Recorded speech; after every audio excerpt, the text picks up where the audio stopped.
acompaña en esta oportunidad Elíades Acosta. Él es director del Departamento de Investigaciones del Archivo General de la Nación y también un gran investigador. Ya sabemos de varios libros y recientes y otros que van a salir. Pero vamos a hablar fundamentalmente de un evento que va a realizarse en República Dominicana organizado por el archivo. Sin embargo, sería bueno que nos recordara antes de entrar a eso, el ayer y el hoy del archivo. Bueno, muy buenos días, encantado de estar aquí como siempre. Es un placer además compartir estas noticias con el público. Bueno, el archivo viene de una historia triste, la historia del abandono y la historia de la falta de atención a su trabajo y de jerarquización dentro del panorama cultural nacional. Por suerte, a partir del inicio de la gestión del doctor Roberto Casá, coincidiendo también con el primer mandato del presidente Leonel Fernández, hubo toda una revolución, no solo física, sino incluso organizacional y de filosofía de trabajo del archivo, que puso coto definitivamente al deterioro, al robo, al vandalismo, al abandono, y ha permitido construir una de las instituciones más modernas y prestigiosas de la región. Hoy el Archivo Nacional es un orgullo para los dominicanos, no siempre fue así. Incluso no solo por los servicios archivísticos, sino también por los programas culturales que promueve. Por ejemplo, por mencionar dos, el catálogo de publicaciones, que en los últimos 10 años aproximadamente ha publicado más de 300 títulos. O sea, muy pocas instituciones de este país pueden decir que han propiciado ese saber hacia la sociedad como lo ha hecho el archivo y sigue ampliando su catálogo. Y lo otro, la Feria del Libro de Historia Dominicana, que se celebra en octubre, que es una buena iniciativa y que ha permitido también que la historia ocupe el lugar que merece en la sociedad.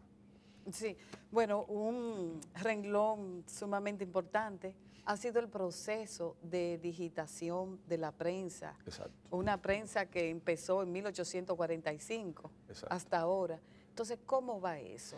Porque antes era común pedir tal o cual periódico de tal fecha, entonces la respuesta en el archivo de la Nación era, ay, lo sentimos, todavía no lo hemos digitado, no hemos llegado todavía a ese año. No, yo creo que... Y que no tenemos a última hora. Todos los procesos de perfeccionamiento de una institución como el archivo tienen que ser graduales. Estamos hablando de grandes colecciones y estamos hablando de que no se cierra el archivo para implementar esos procesos, sino que tiene que seguir dando servicio. Entonces hay que preservar esa dualidad entre lo nuevo que viene y lo viejo que está, pero que hay que mantener. Entonces los servicios y el proceso de digitalización de la prensa marcha, el archivo ha logrado un equipamiento que le permite, escuché recientemente el dato y me quedé asombrado, más de 1 millón de imágenes digitales al año.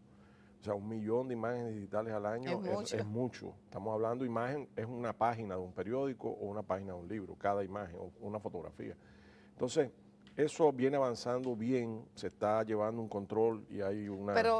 Pero específicamente, podríamos decir, desde el año tal a tal año, o sea, ¿por cuál año van? Mire, en este momento el proceso prensa, hay un equipo trabajando, la prensa dominicana, está centrándose en alrededor de 3 periódicos nacionales, uno de ellos el Caribe, y está trabajando, la idea es trabajar hasta los años 80 en esta primera etapa, ya van por el año 70 y tanto, por lo tanto van bien, van rápido, está organizado y esperamos que concluya y que luego se pongan nuevas metas, ¿no? Por supuesto.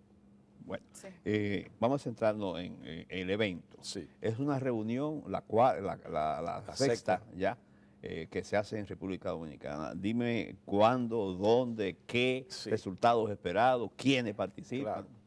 Claro. Mira, es un encuentro bianual que se hace de archivos dominicanos, pero que se suele invitar a una serie de figuras importantes internacionales del mundo de la archivística para actualizar, para compartir y también para mostrar los resultados del país.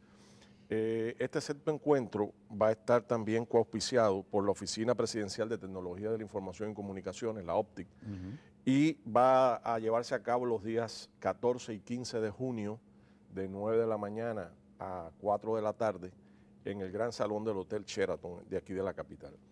En otros encuentros anteriores han participado alrededor de 300 archiveros de todo el país e invitados. En esta ocasión vienen figuras importantes de varios países, España, México, Puerto Rico, Cuba, que van a permitir, repito, ese intercambio que se espera. Cada 2 años hay un tema central diferente. El año pasado yo tengo aquí las memorias del 5º encuentro, que fueron en el 2016, y que estuvo en aquel momento dedicado a la valoración documental, realidades y perspectivas. O sea, cómo valorar desde el punto de vista de archivo un documento, o sea, qué lo hace tener valor para un archivo.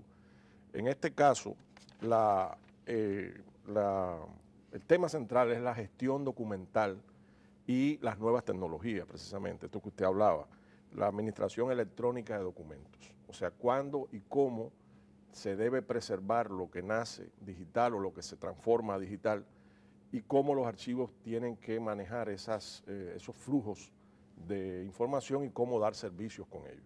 Ese es un mundo nuevo, es un mundo cambiante.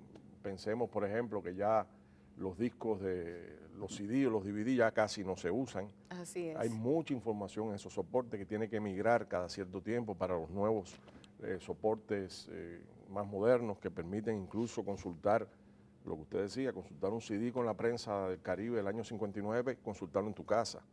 Pero bueno, ahora tendrá que hacerse mucho en la nube, como se dice, ¿no? O sea, esos soportes ya van pasando y hay que tener capacidad en servidores y hay que tener organizado, preservado. Hay muchos también hackers informáticos que penetran, destruyen, trastocan la información para hacer daño y todo eso hay que tenerlo en cuenta. Sí, a propósito de digitalizar o digitalización. Exactamente.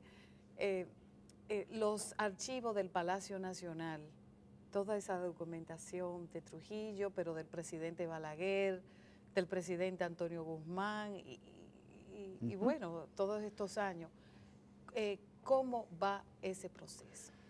Bueno, por suerte esos archivos pasaron al Archivo General de la Nación. Esos archivos estuvieron, digamos, preservados con diferentes suertes en diferentes momentos históricos del país. En unos mejor, en otros peor. Pero sí hubo actos de vandalismo y hubo actos de... Perdón, cuando dice con diferentes suertes. Sí, sí hubo momentos de abandono de la documentación, de destrucción.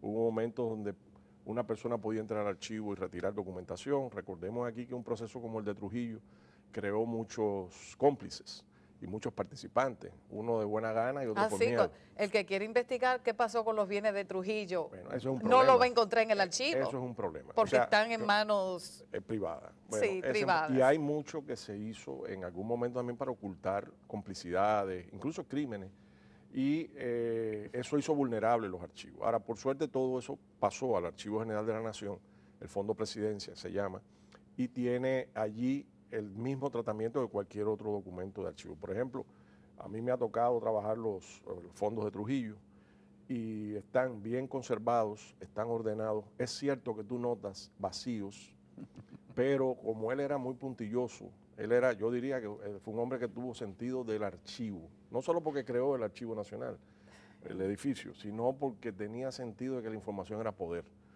Y tenía muy buenos archivos y muy modernamente para la época organizados sus archivos.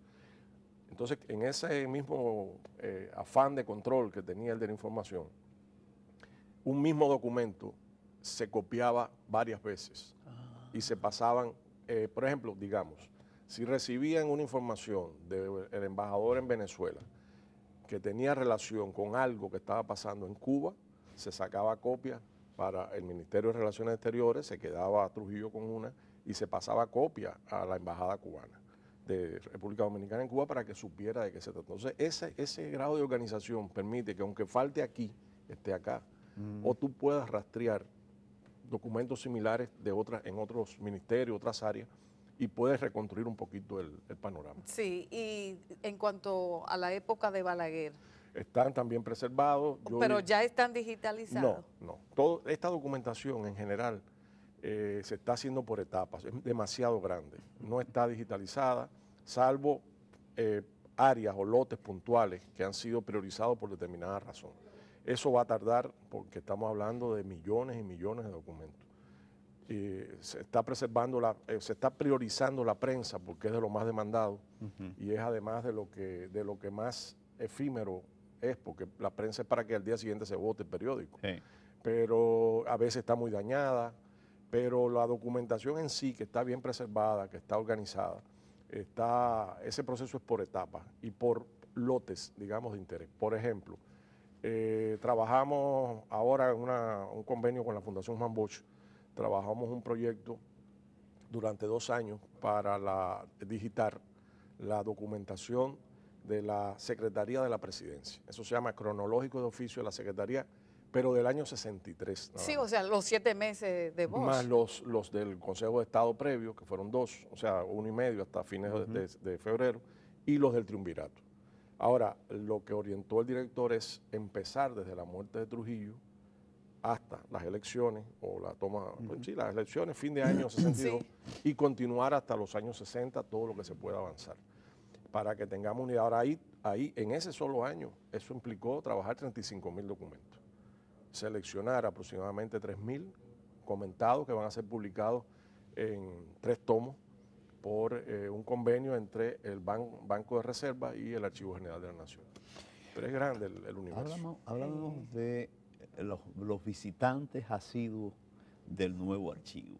Antes era esporádico, ahora dificultad. Sí. Ahora, mira, siempre los estudiantes, por lógica, tienen que ir al archivo, pasar por el archivo, hacer cualquier investigación, etcétera, si tienen buenos profesores. Si no le dicen vaya a internet, copia, corta y pega y me trae el trabajo. O sea, si le dicen vaya a la fuente original, lo envían al archivo y se nota un flujo de estudiantes universitarios por el archivo. Eso es un fenómeno interesante. Luego están los historiadores, los periodistas, las personas interesadas en la historia, aunque no sean profesionalmente historiadores. Gente que va buscando, porque quiere escribir un libro y va buscando datos, extranjeros que vienen a hacer investigaciones aquí en el país. Es un público variado y es un público además, por norma, respetuoso y disciplinado. Eso es importante decirlo porque hay que también subrayar que a veces el mayor enemigo de los archivos son los usuarios. Sí, ¿qué es lo que ustedes tienen? Bueno, particularmente he visto en la sala de investigaciones o he escuchado personas que van detrás de un acta de nacimiento. Sí. Es que también ustedes tienen algo del registro civil. ¿Qué es específicamente lo que...? Bueno, el Archivo General de la Nación no solamente es un archivo histórico, sino también administrativo. Es decir, parte de la documentación de los ministerios, de las notarías más importantes, incluso en un proyecto que hay actualmente en curso, parte de los libros de bautismo de las diócesis está siendo negociado para que pasen al archivo y puedan ser digitalizados, por lo menos preservados. ¿Pero eso no está en el arzobispado? Sí, pero también el archivo tiene ahora el convenio de que, por ejemplo, en Baní hay alrededor de 30 libros de bautizo, que algunos están dañados y hubo un convenio con nosotros para digitalizarlo. El arzobispado, no sé los servicios específicamente que dé, pero va mucha gente al archivo buscando esa información de bautismo o de inscripción de registro civil. Otros van buscando certificaciones puntuales de documentación administrativa de ministerio, a veces también contratos y todo eso, y para herencia, bueno, todo lo que se mueve en este mundo que necesita información.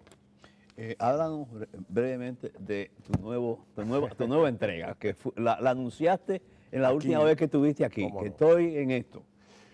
Bueno, se llama el libro Un Leviatán Tropical, las redes clientelares de Trujillo en América Latina y el Caribe, y es un libro que continúa una investigación anterior que yo realicé sobre las redes en Cuba, que tiene 2 tomos y se llama La telaraña cubana de Trujillo. Por cierto, se agotó y el archivo está haciendo un esfuerzo, creo que ya está en imprenta el libro para tener una segunda edición. Ahora, este libro, aunque menciona Cuba, el centro son las operaciones secretas de Trujillo y públicas en algunos casos para fortalecer redes que dependiesen del régimen y que apoyasen al régimen en diferentes facetas, por ejemplo, periodistas, artistas, intelectuales, políticos, diplomáticos, militares. Ahí se ven las técnicas de cortejos que tenía Trujillo para halagar a las personas, los mecanismos de invitación al país, los gastos pagos, los subsidios que entregaba, el dinero que entregaba a diferentes figuras o a instituciones. Por ejemplo, el diario de la Marina de La Habana recibía 50.000 pesos anuales de Trujillo. Se le conocía como el decano de la prensa cubana, el periódico más antiguo y más prestigioso.